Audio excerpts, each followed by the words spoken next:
being brought to you on the Voice America Business Channel. For more information about our network and to check our additional show hosts and topics of interest, please visit voiceamericabusiness.com. The Voice America Talk Radio Network is the worldwide leader in live internet talk radio. Visit voiceamerica.com. The views and ideas expressed on the following program are strictly those of the host or guests and do not necessarily reflect the views and ideas held by the Voice America Talk Radio Network, its staff, and management.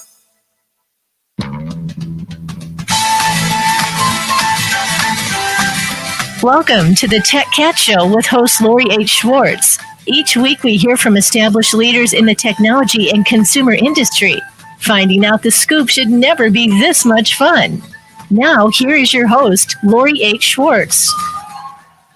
Hi, everybody, and welcome to the show. We are broadcasting on StreamYard, YouTube, Facebook, and all across Voice America's platforms. In fact, our colleagues of Voice America are here to support us in some little fun voice things for a little bit. But we have a great guest today, especially when it comes to talking about voice, and that is Pete Erickson, ladies and gentlemen. Let's have a big TechCat welcome for Pete Erickson. Woo! All right, now we're going to say goodbye to Voice America for a little bit. Goodbye, Voice America. So Pete is the founder of Modev, which is an event company and an experience company. And we're going to hear all about that. And also Pete is the founder of Voice, which is a great conference all about voice technology. And it's really such an exciting area in tech and AI. I think there's so much to explore just there. But of course, near and dear to my heart is events. Since my company, StoryTech, that's what I do, is create events. So I can't wait to dig into all of this. So Pete, tell us all about you and Modev, and then we'll focus on the Voice Conference. Well, hi there, Lori, and I have to thank you for that introduction. I have to say that's a new one for me. The applause and it was great. So thank you for bringing a smile to my face this afternoon.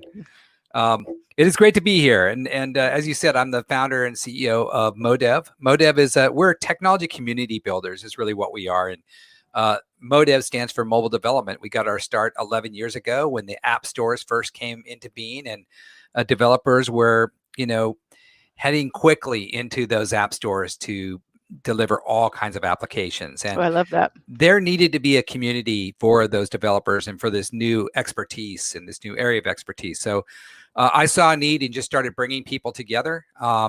And for a couple of years, it was just a free and open community. And then I had a lot of folks want me to develop a conference. And so I did.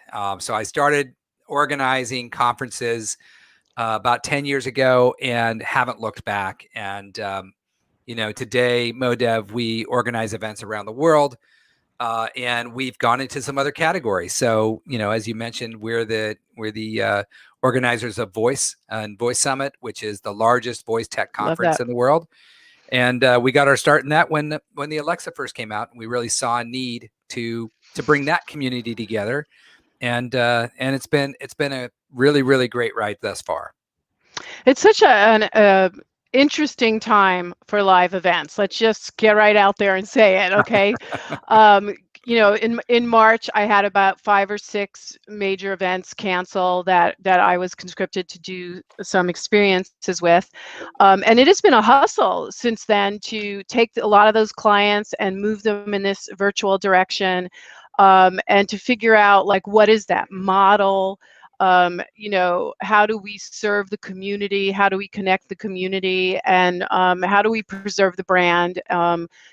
Big event brands, especially in the tech space, I think we're all worried, are they going to survive this year? The smaller association shows I'm not as worried about because they can it's easier for them to pivot and serve their community. Right. But these bigger events, which were already kind of struggling, I'm wondering. So I'd love to hear from your event brain. What do you think is gonna happen? And you're absolutely right about the community piece, and we'll dig into that a little bit more. But tell me what you think. What's the answer here? What's happening out there? Yeah, it is obviously the pandemic has disrupted the live events business about as bad as any business can be disrupted. So what we've had to do is, we had 3 live events planned for this year, culminating with our largest event, Voice Summit this fall, which is going to be up to 10,000 people. So we're not a mega conference, but we're a decent sized event. Yeah. So obviously a big change to our business and a big hit to our business. However, we had started the year off at CES. We organized Voice at CES, which was a partner event that we put on site at CES, and it went really well. And little did we know that was our last live event of the year, and that was January. Right. That was January 9th. Right. So we were supposed to go do similar type of activations at Mobile World Congress, South by Southwest, Can Digital. We had a whole series of shoulder events planned leading up to our own flagship events. And but the dominoes started to fall. The first was Mobile World Congress, and then we shifted all our focus over to South by Southwest, and that domino fell. And then by that time we knew, like, oh, okay, I think this is actually going to be the way the rest of the year is going to go. So we quickly started to rethink community engagement. I think I went back to just being a community builder, and I said, you know what, we have to bring the community together, maybe in new and interesting ways. And fortunately for us, we have some great partners that are able to move fairly quickly. One of those is the team at Google Assistant, and we put together a talk show.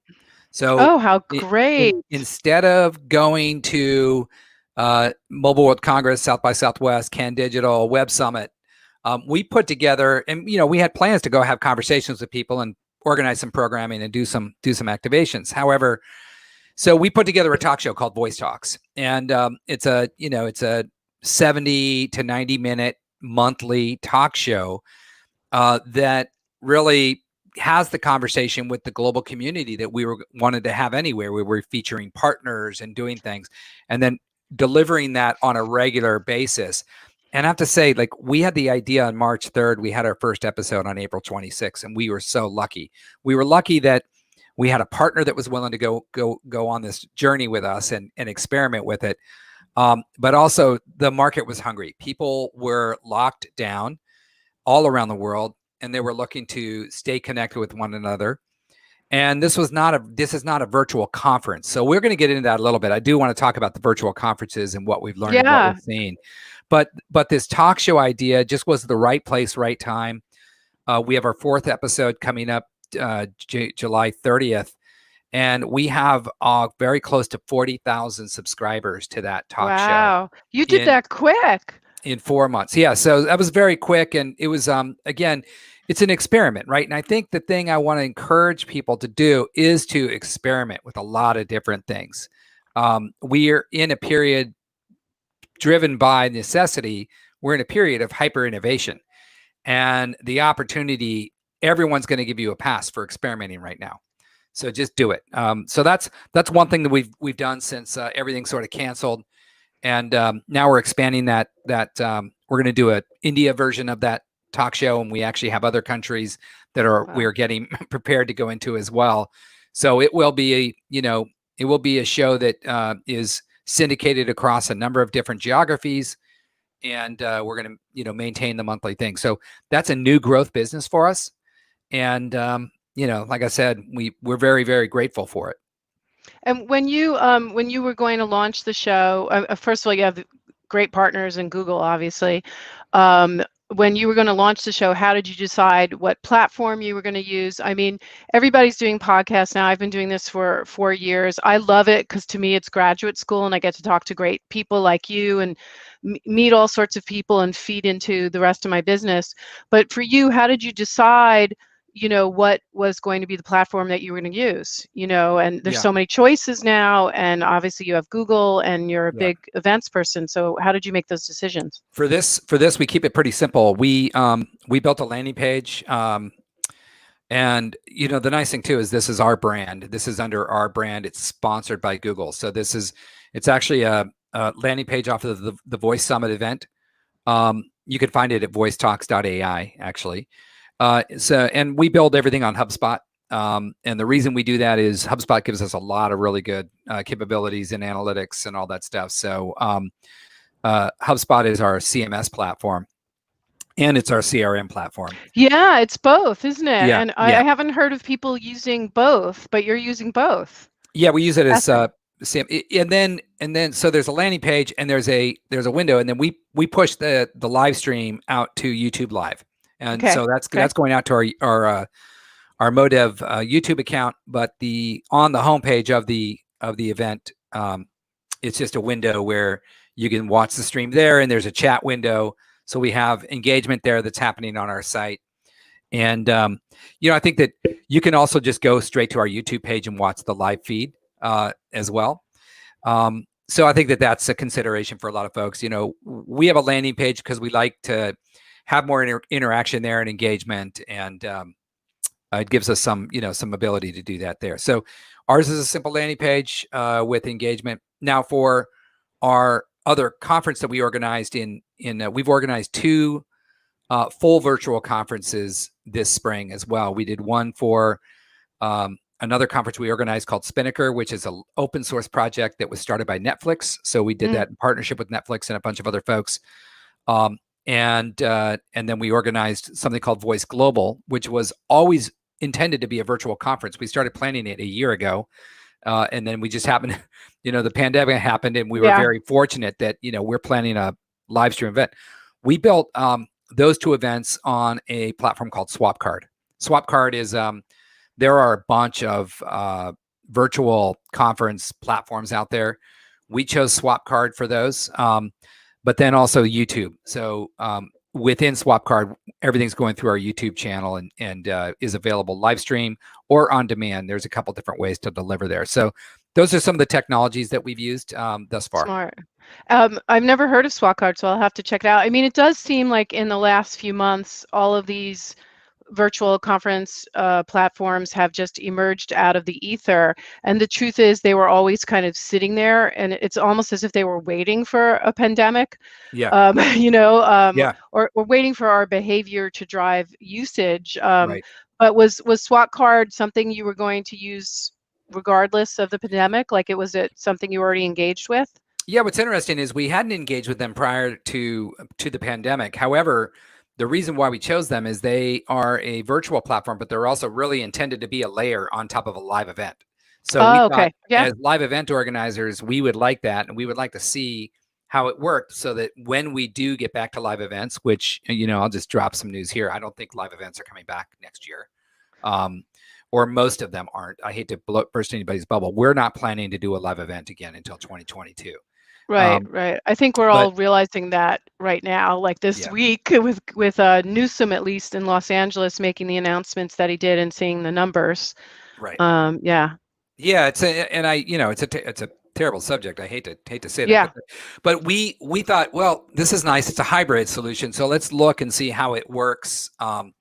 And then when we do go back to live, then we've experimented and explored with some various technologies that can layer on to our live events when they come back. So that's why we chose them. But I know that, we've used Hoova as an app platform. We've used Bizzabo. And I know that all the app manufacturers for events out there are touting their abilities to incorporate, streaming content into their apps. And so I know a lot of folks are getting into the game out of sheer necessity. And yeah, it's a high growth market. And there's been a bunch of funding that's happened this spring with some in that space. Yeah, in that space. And of course, look at the market cap of Zoom. There's, Right. Do you think, though, that what I've seen the most right now is these virtual platforms that try and create a lobby and, pretend that you're in a lobby, and that's their sort of modality for navigating and all of that. And then you get pushed into a room, and maybe there's a screen, so it feels like you're in a screening room and all of these things. Is that really the direction to go in? Should we be, just acknowledging that we're not physically in person, but we want to still connect? That's the whole point of these things. Like, what's the answer in virtual, do you think? I think everybody has different tastes. I tend to not go that direction. I just feel like, what people really want is they want really good content, and they want some engagement. They want some community building. And so, we watched, we watched Apple with skeuomorphic design move away from that to flat design, and I think the 3D interaction and stuff has a time and place. Like if you're going to do a feature event that's short, maybe it's an hour, 2 hours long, you can get away with maybe having some really cool 3D design elements. Snap did a keynote event in June that was really, really well produced. It had really cool 3D elements. So I thought, it has its time and place, but I don't think like going into a virtual event environment and looking at virtual booths and stuff like that is a replacement for eventually getting back to in-person events. I think that, but again, I think it's everybody's taste, right? That's just not kind of where I'm at right now as an organizer. I think what I want to focus on is creating value for the community, and a lot of that value for the community is in the content that we can produce together, and community driven content is important. Part of Voice Talks is community driven content. We have people submit videos about what they're working on. We select a few for each episode. They get sent a device. That's that community involvement, I think, is really important. And so when you're doing that, to then take that community component and try to put it into some kind of 3D, environment is really hard. I think people just want to connect with each other. So that's my take there. But I don't want to poo-poo out. I've been a part of some virtual events that use those kind of like that 3D design. Yeah. And that, I think there's a time and place for it. Visually, it can be appealing. But I think at the end of the day, what are we trying to do? Right. I think that's a great point. And, I've been counseling a lot of clients to definitely focus on the networking and the connecting, which is the best part about what I think will come out of this next year and a half is using the data, the CRM, whatever you want to call it, to connect people that should be talking to each other. And then the key will be when we come back, how can we take that layer and map it to in person? We tried to do that for so long with like beaconing, and near field communication. Maybe your badge would buzz if you walked by somebody that had similar needs. Like what will be, do you think, the ultimate in taking this digital layer and applying it back to live? And hopefully it won't be that horrible demographic information that the big shows ask of you, because that's not relevant really to, you know what I mean? Like that list of questions you have to answer, that's actually People not why. No one's ever measured, but like I make our registrations pretty simple. I don't gather nearly, not even close to that much data. I think that, but I think kind of getting to the, what's important, right? Depending on who your guest is, they have different things that are important to them. The individuals that are there, a lot of times they're just looking for really good knowledge. They want really good information. It's going to help them advance their career. If it's a sponsor or a business, they're looking to connect with other people. They're looking to connect with potential leads, right?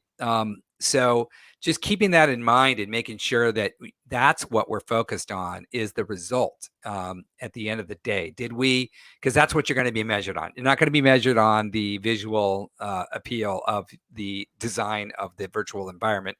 You're going to be measured on the data, the results at the end of the day. So that's where we're focused, is how do we get that result? And, keep in mind, like we realize, like, wait a minute, now that our events aren't live, we are not constrained by time or space, and time is a key one.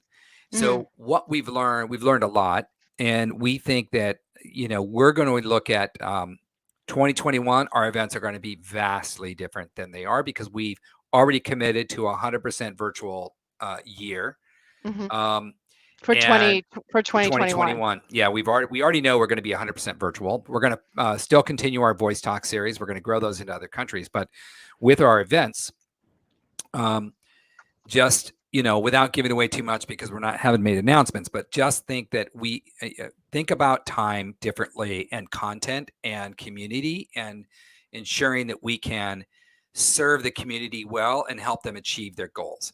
And I think in a virtual world and in a virtual event, it's a much harder to be successful at that for all of your personas, all the guests that you have that are coming in. So whether it's like I said, somebody who's entering a market that wants to learn, somebody that is has an agency and needs to meet brands, somebody that is an investor and needs to meet startups, to make all that stuff happen over 3 or 4 days in a virtual environment is really, really challenging. So I'm tipping my, I'm giving a little hint in terms of like how we are going to think about events in 2021. But I would really encourage people to think about it, time and space differently than you have traditionally. Yeah, I'm working on an event called the Infinity Festival, which is storytelling enabled by technology, and we've had a great couple of years of live events. And what we decided is that we are not going to do a full-on 2 or 3 day online event, but we're going to share that content over the course of a block of time. Yes. Because none of us have the time anymore to donate and dedicate a whole day. Right. It's just different because when you leave and go to an event, you've left your house, your office, and you can do that. And it makes sense. But when we're home, still connected, it's really hard to shut off everything. It's just impossible. Totally. So is that kind of what you meant by stretching out the time? Yeah. I think that the people that are attending have a totally different world they're living in, the reality of being at home a lot of times with kids that are in school. And our schools were going to try to go back, but now they're not. Which is true for a lot of people. And so now the fall conference season changes because you've got parents that are very, very busy. Also just generally the reality of the pandemic is we're all working a lot harder. Oh my God. We're working a lot more hours to try to make happen all the things that we're trying to make happen. So, time is precious. We don't want to take away 6 hours of somebody's day, but you can see if it's the right content and it's for them, or there's a community opportunity that really is strategic for them and of interest, they're going to come and tune in at the right time. And so we just have to present those opportunities in kind of new and interesting, creative ways, and help serve the community. And I kind of say that again. It's like, how do we best serve the community? How can we be of service to them? And when we were doing live events for us, the way we could serve the community was how do we build a critical mass of people from around the world and bring them all together and create that excitement. So great. With everybody around. That was live events. That's what you did. Well, that doesn't work in the virtual world. You don't want to, because that's not serving them. So I think that that's something that we've learned already this year.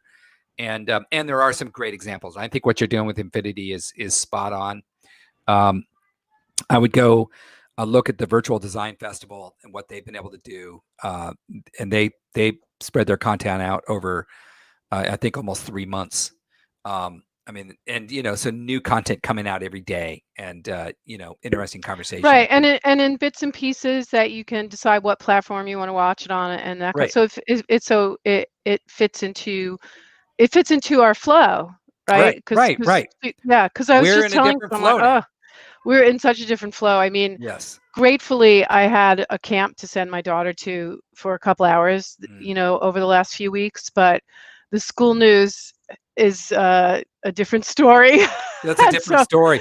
My Yeah. kids are in film camp. They've been in film camp all week, Yeah. but it's all virtual, right? And so Yeah. today I was helping them set up their tripods and get everything going for them. And it was great to have them though on that virtual camp for a few hours a day. We could talk about. Yeah, you get a little needed break for focus. I was just telling someone, like, I do miss my 3 or 4 days a month of being somewhere else where I could I could just be human and be around people. But because we're not going to be doing that now, I still need adult time working and not being focused on a little one, just to give my full self to my work. And it is a challenging time for that. Now let's switch gears, because you are sitting on top of such a great topic and a technology and some trends. And I would love to hear all that you want to share about your voice conference and some of the trends happening in that space, because I remember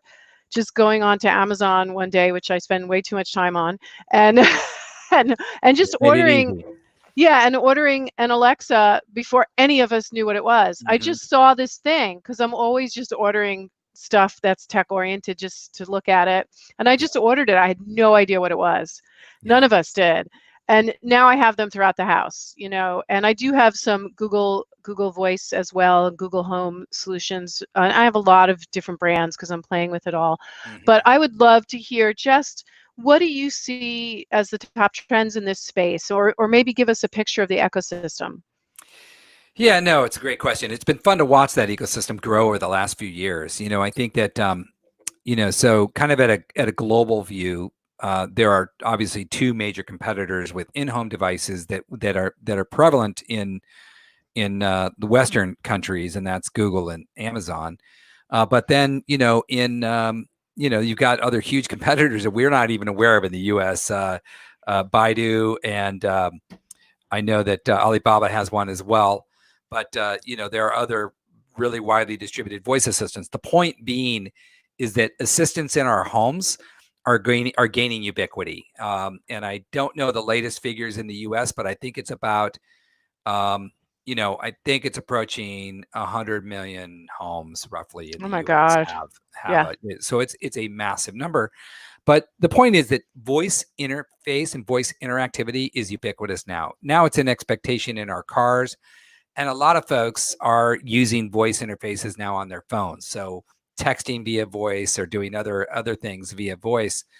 We have a voice remote on our TV, and we certainly know that. Like, just I'm I'm going to date myself, but I feel like I still want to push the buttons. But my kids who Oh, are 8 and 9, they look at me like, "What are you doing?" Like, just right, right. I'm like, where's the remote? Right. right, right. Yeah. So what's happening then is because of this ubiquity, it's sort of driving a transformation of many spaces. So um, the B2B space is really, really strong for voice. So that is, technology companies that are building platforms that are voice-centric platforms that are outside of Amazon and Google. Of course, Amazon and Google have a huge B2B business as well. They're doing Right. partnership deals with every brand out there. But those brands as well have their own desires with regards to engagement and interface with their customers. And a lot of times that means they have to build custom experiences that maybe are outside of the Amazon or the Google ecosystem.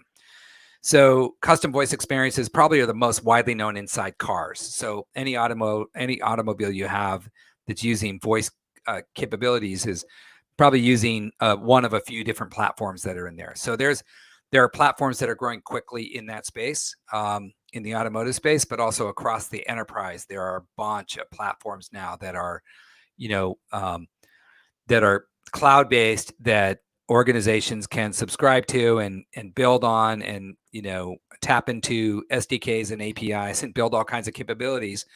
So I'm watching the B2B ecosystem grow really quickly. I'm watching the B2C ecosystem grow as well. So that's the Yeah. ecosystem for end user, voice applications. And most prevalent there is probably like a lot of the media companies are building voice capabilities um, to engage. So whether it's Travel Channel or Nat Geo or NPR or any of these big media companies, a lot of them are building voice experiences. But I think one of the most important things is it's early. I mean, this space It's is so early. just Yeah. getting going, and having watched mobile grow up, and if you look at what happened in mobile, you say that the app stores really started going in 2009. Um, and so it took about 10 years for it to get really, really good. Now your expectation on a mobile application is pretty high with regards to what that user experience is, Yeah. the capabilities, all that stuff. We have a set of expectations. So that took about 10 years. With voice, the market is it's about 3 years old, just in terms of like how long Alexa skills and stuff, consumer-based Alexa skills have really been here. I mean, it was released in 2015. The skills store for SDKs for developers to build their own skills started in late 2016, early 2017. So it hasn't been around that long. And there's a really cool growth path that's going to happen. And, the pandemic as well has really driven, probably added to the urgency around voice technology and voice interface for a number of reasons. I mean, touchless is probably the most easy one. Right. The But there are so hygiene many more. aspects. Yeah, hygiene aspects, especially like in hospitals, right? So instead of a patient sitting there, trying to punch buttons on something, they can just talk. Is there a lot of synergy or tie-ins with haptic technology and voice right now? Or are those two worlds sort of colliding, or are they separate paths? It's an interesting question. I hadn't really considered that. I mean, haptics is really interesting. I was thinking about that driving the other night, because the car that I drive has some haptic capabilities in the wheel. So like the wheel's that's telling cool. What you, are you driving? I have the Tesla Model 3. Okay. And that car, by the way, they've finally introduced pretty decent voice capabilities. It didn't have voice for the first year I had it. So now it has voice, but it's got haptics, so I can really feel like it's giving me information through the wheel, which is really interesting. But I hadn't really thought about voice, but it seems to me that it would have potentially have a pretty interesting relationship. But I think it would. I think it just depends on the use case. Yeah, I just was thinking about that in terms of what's happening with hygiene too. In that if you can just wave over things and not touch them too, Right. That. And my Oculus Quest, which I use every day because I exercise, I do this thing called oh my God, it's totally Supernatural, Wow. and it has a fitness trainer Sounds in it. cool. Wow. And it's a mixture of Beat Saber, where you're swinging at things, but you're Mhm. also trying to avoid triangles. So you're doing a lot of squatting. Yeah. And I sweat like you wouldn't believe. But the big thing is they just introduced controlless VR inside the Quest. It's not in all the apps yet, but now you Right. can just do this. And then they just introduced voice. Mm. So I actually just said in my headset, open up Supernatural today, and it did Oh, it. And wow. I was like, oh, thank God. Because having to type with Right. pointing the controller to letters, that Yes. feels so like 1990s to me. Yeah. No. That's like, yeah, You know, that's not, uh, that's not going to fly. But no, I think now that I'm hearing you talk about like some of these uses, I think haptics, it's about the interface and, multimodal, haptics, voice, chat, touch. It's all sort of like, it's kind of like all one interface, if you will. So are you building out a new track, say, content track inside of your conference that's focused on hygiene or healthcare? Or was that always a big topic? Or are you now doubling down on, response to the pandemic? Is that going to be a category? Yeah, healthcare has always been a big category for us.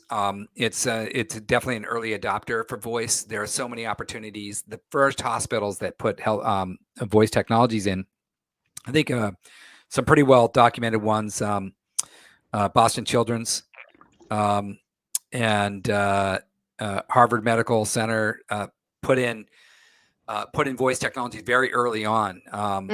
And the results have been fantastic. I mean, just patient engagement improvement, like you wouldn't believe. And so like there's a move, and I know Mayo Clinic is investing heavily in voice. And so like, it's definitely an important topic area for us. And I would say that, it's probably 20%, 20 to 30% of like conference topics tend to be around voice or something related, wellness. I just watched my daughter, who's again 10 years old and so quick at adapting to all of this because I bring all the stuff in the house. Right. And she's learned the syntax that is necessary to make things happen. Right. Is that going to change over time as the libraries get better? And is everything really listening to us all the time? I mean, should we be scared? Well, I can almost guarantee you have several apps on your smartphone that's sitting right there that are listening to you all the time. Right. So that's not something new. I think that, now that now the notion of a smart speaker, yeah, the idea is the smart speaker can recognize the wake word and then wake up. But there are a lot of studies out there that the smart speakers are getting triggered. I think on average, like anywhere between like 10 and 20 times a day by some sound, right? That's going to sound a little bit like Alexa. Someone might call somebody Right. named Alex. I was just waiting for you to trigger Right. my. Right. Well, Yeah. I have all mine turned off right now. So, Yeah. but the wake word issue's an issue because then they do record, and you can go into your app for whatever device you have and look at all your recordings, and you can clear them out. You can see, what was recorded. But, yeah, I mean, here's the thing. I always say we're in the post-privacy era. I'm a regular guest here on the local news channel. Privacy comes up a lot, so we go on and talk about issues when they come up. If there's a big hack or, whatnot. The last one was TikTok. But I say we're in this post-privacy era. Most of us we accept the terms without reading them. We know that our information is out there. My wife and I, maybe once a year, we get a new debit card or credit cards mailed to us. We didn't know that we never even knew that our other card had been compromised, right? Right. Our information is out there. Our social security number is supposed to be the most, sacred thing out there. But we already know, we've heard from several people, with letters in the mail that our information has been compromised and to change our passwords, so I think we're very used to this. We're getting used to this post-privacy era. And, with all the news about TikTok recently, nobody really stopped using TikTok. In fact, their user numbers are probably going up. It's owned by a Chinese company that's beholden by the Chinese government. Yeah. And the Chinese government just passed these new laws that said we can gather all your data at any given time. And that means all the user data. So but people don't really seem to care. I mean, they sort of feel like we're in this different era. And I think that's, I don't judge it good or bad. I just think it's kind of the reality of kind of where we are. Like, we've got other things, that's not our big worry. Whereas, before the internet came along, having your information get compromised would have been a really big deal. Right. Yeah. But now it's sort of like, yeah, our information's out there. Right. It's no kind of like next. So, yeah, I mean, yeah, they're listening, but that's what they're designed for, and people don't really care. So will voice then help us get to that personalization that everyone is craving and almost assuming and demanding, from that? Because, again, I think of the syntax issue, and there was a few years ago when it came to the user guide for TV, there was a lot of talk about the search GNOME, I say GNOME, but the search engine, and having it be more semantic, so that it was more like, and sentiment oriented. So it was more like, you could just say, I'm in the mood for a romantic comedy, but I don't want the girl to get the guy at the end. I want her to be independent. And you could use all those words instead of just romantic comedy, girl meets guy, rom-com, that kind of thing. So are we moving there? I mean, Yes, we're moving there. And I think that all search is a huge area of opportunity in this space. There are a lot of companies that are in that space that are doing quite well. But Yext being one of them, they were an early sponsor for us, full disclosure. But that's a category that is key for people. But also, just you mentioned personalization. So being able to customize the wake word to something we want. Also understanding us as individuals, knowing who's speaking. And so once our smart assistant knows it's me, they know that maybe they would even speak back to me in a different voice than they would my wife or my children. Right. So right. Love that. Yeah. All that level of customization is coming. Right. And we'll look back on the days when there was just a very linear one voice. That we'll think it's kind of funny when we look back on it, a little bit like a black and white TV or the old TVs. When you look at them, weighed a lot of pounds and had a bad picture. That's all going to happen. It's going to be customizable, and Yeah, and more conversation based. So like you said, like I want a romantic comedy that, I love that idea that the girl doesn't get the guy in the end, or the guy doesn't get the girl. I just think that that's cool. That's why I love Brave, the Disney animation so much, because I love when my daughter watches a show where she doesn't have to get married to be Right, strong. You know what I mean? right. And so I'm always trying to find shows like that for her. And God, would I love, like, I'm still in a situation at home, especially now during this period of time, where I sit down with her and I don't know what we can watch together. Yeah, You no, know, so if I yeah, could use voice to say 10-year-old middle-aged broad, right. what can we watch? Yeah, and You I think know? what's interesting is the conversation is going to get better. So the conversation back to you might be, well, is she okay with things that are a little bit scary, or should I stay away Right, from scary? And right, then, right. the smart assistant will come back and say, here's a couple ideas. You might like this one. Like instead of like, here's a list of some things I found. It's like, maybe try this one. Here, why don't you watch the trailer? It's like it's pretty exciting. So yes, it's going to get really, really good. It's just going to get better and better. And that's where, that's what we do. We like to innovate. We're just going to continue to innovate in the space. I just have one more question about this because it is kind of fascinating, and I've seen some studies about this when it comes to robotics. But does the voice need to sound human, act human? Does it need to be personified? There's a lot of studies about don't make your robots look too human because your brain will keep thinking something's wrong. So Yeah. do something to make the robot not look human enough, but not too human. So I won't keep saying, oh, they don't look human. So with how these voice assistants talk to us, are we going for human sounding, or are we trying to keep to, and they're not human? Yeah, no, it's interesting. I mean, it's been, the whole deep fake issue with videos is very Right, real, right. and the same can be said for audio. I'm a big fan of real human voice interaction in AI assistants, and I think that's really important. I think that so synthesized voices are going to be with us; they're here to stay. But I think that there's a lot you can do really interesting with with real human voice as well.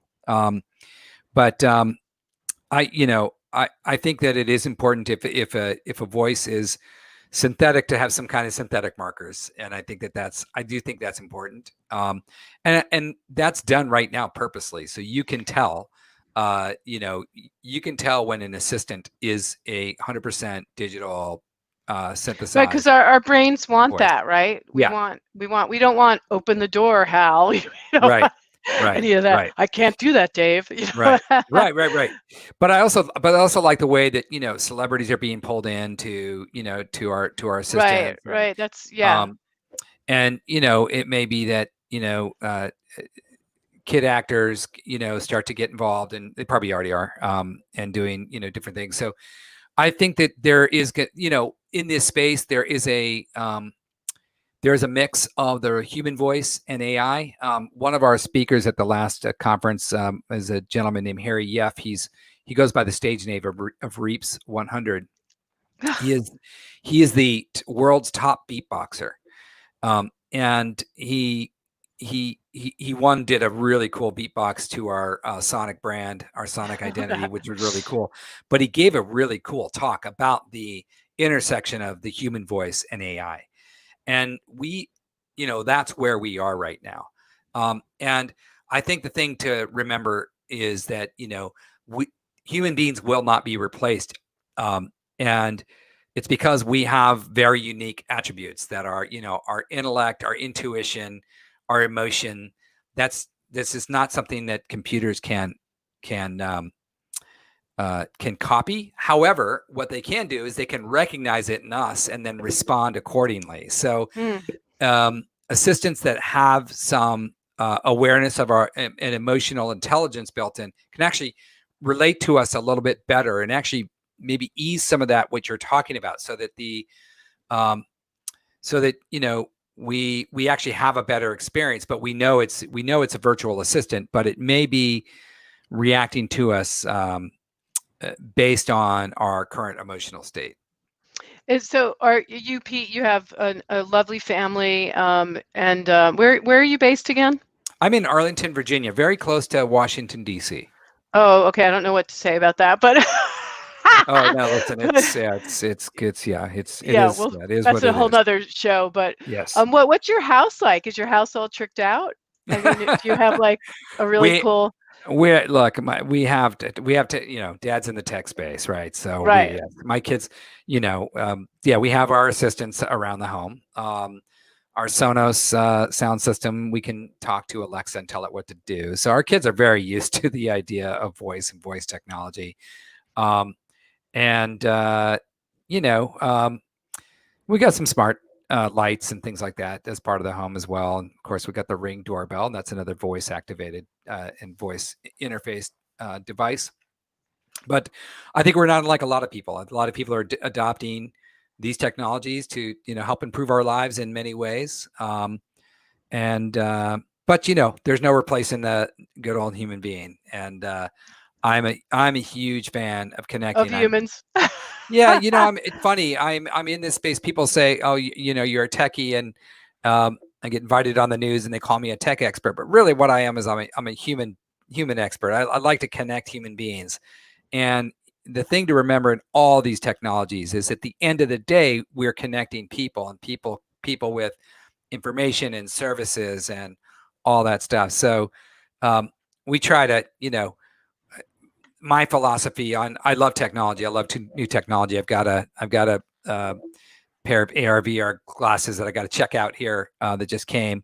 But I think at the end of the day, it's really important that we maintain our humanity. We connect as people. We maintain boundaries when it comes to privacy and all that stuff. So yes, my house is tricked out, but I like to think of it as a very human house as well. Of course. Well, tell us just your plans for what shows you're going to attend virtually for the rest of the year, and then we'll just do another round on what we can be looking out from Motive and Voice. But what do you plan to definitely jump into in whatever format the show is offered? So, I'll talk about the things I'm organizing. So we have our next. Well, we're doing a few more episodes of Voice Talks. And then we're also involved, Modev is involved in a large, let me see, how do I put this? A major project with one of our clients that we'll be announcing soon, but it's a major keynote project for them that we are going to be producing. And that's really exciting. And that would not have happened. What is it? What does the project rhyme with? Well, let me tell you what, the project doesn't have a name yet, but it's going to be in September, and it's a major keynote. So think of it as, and it is with, one of the top 5 technology companies in the world. So Exciting. this is it's a couple-hour event, and we are going to be producing that. We're very, very excited about that. We'll be able to talk more about that, as time comes out, we can reveal it. But that is that's on our schedule this fall. A couple more. We have 4 more Voice Talks episodes, and then we're going to start. We're going to in the U.S., and then we've got 3 in India, and then we've got our Voice Summit. So right now, we're just putting the finishing touches on what that schedule is going to be like, and then we're going to roll that out. Major sponsor there is our Amazon Alexa and Google Assistant. So a lot of really good content, and that's a global audience as well. So we're going to be doing that in October. End of October, we're doing our Spinnaker Summit, and again, that's a project. That conference is sponsored by Netflix, and we've worked with them for a few years on building out that community. That's an open source community around software delivery, so very kind of like very smart crowd when it comes to software at scale. So we're excited about that event as well, and we're putting the touches on what that experience is going to be like. So that's where we're spending a lot of our time right now, is just really like, how do we create the right experience, deliver content in a way that people can consume. And then I think, I'm going to try to, as much as possible, dial it way back in December. For myself personally, it's been quite a year. I think Christmas this year or whatever you celebrate, we celebrate Christmas in my house. We're going to, we're probably going to, I think the kids are, we're all going to probably be home, and we're just going to do our best to make it good. But it's been a real push this year. I also want to just tip my hat to you, anybody else in the community building and event space. I know what you've gone through this year. We're going through it as well. And yeah, very easy to work 12, 15-hour days as we, work hard to overcome the challenges. So my thoughts are with everybody out there. And I really hope people can get a little bit of a break at some point this year. But I know that we're going to have such a push this year that I'm going to hopefully dial it back a little bit and get ready for a really busy 2021.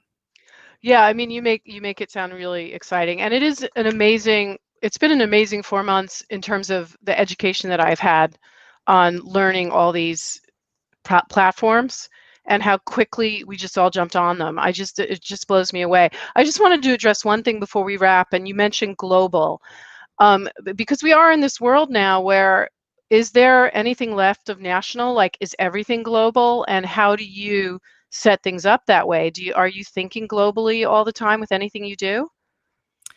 When we started the Voice Summit event, we were surprised, to be honest, that we had people come from like 31 countries in 2018. So we knew that there was a hunger for this technology on a global scale. That went over. We had, we doubled that number, I think, or even tripled it at last year's event. At Voice Global, there were 110 countries represented. So now we think about anything that we do on a global scale. So both conferences that we're doing this in October are global conferences. We'll have programming in Europe, Asia, and the US time zones. And I think it is an opportunity to connect with folks from around the world. And then when you come back to live events, if you want to do a North America event, great. If you want to do a European event, great. Or Asia, you can move around then. And I think for anybody in live events that did global events before, you're going to have to do satellite events. I think that the reality for at least a couple of years is people are not going to be traveling the way that they've traveled. We used to, Yes. right? But to your point, the good news about all of this is that we are going to want to be around each other when we're allowed to, and I that can't there's wait. just yeah. We have another year. I know. I keep saying, okay, I have a year to lose about 10 pounds, and all that madness. Right. All right. So one more time on following all your great events. So the Voice Summit is when? Voice Summit is October 5th through 8th, but expect that event to expand a little bit from a time standpoint. But there will be some core content and some core activities that happen that week, October 5th through 8th. Spinnaker Summit is October 26th through 29th. And then Voice Talks, you can find at voicetalks.ai. The next episode is July 30th. And then we launch in India on August 20th. And then also, Pete, are you a blogger, a tweeter person, LinkedIn? Like, where can we follow, what you're up to? Definitely look for us. I am Pete Erickson. So my handle is Pete Erickson, PETEERICKSON on Twitter. Same on LinkedIn, same on Facebook. And Voice Summit AI is our handle for all of our Voice Summit. So all of our voice stuff, you can find us on Twitter, LinkedIn, Facebook, Instagram. So love to connect with me and look forward to having a chat. I love this conversation. I love talking to Pete Erickson, founder of Motive, founder of the Voice Summit, and a number of other great events as well. Really dropping insights on events and making me feel better about how tired I am. But also some really good insights about where voice tech is going. So definitely reach out to Pete. It's such an expanding and exciting world, and check out the Voice Summit. Thank you so much, Pete. Absolutely wonderful to hear from you and get to talk to you. Lori, I've enjoyed the conversation. Thank you so much for having me. All right, everybody, and we'll be back in a couple of weeks with the next TechCat show. Thank you all to Voice America and to our friends and family out there. Everyone be safe, wear a mask, and we'll be together soon if we all can behave. Right? Wear your mask. All right, everybody, take care of yourselves and each other. Bye, everybody. Bye-bye.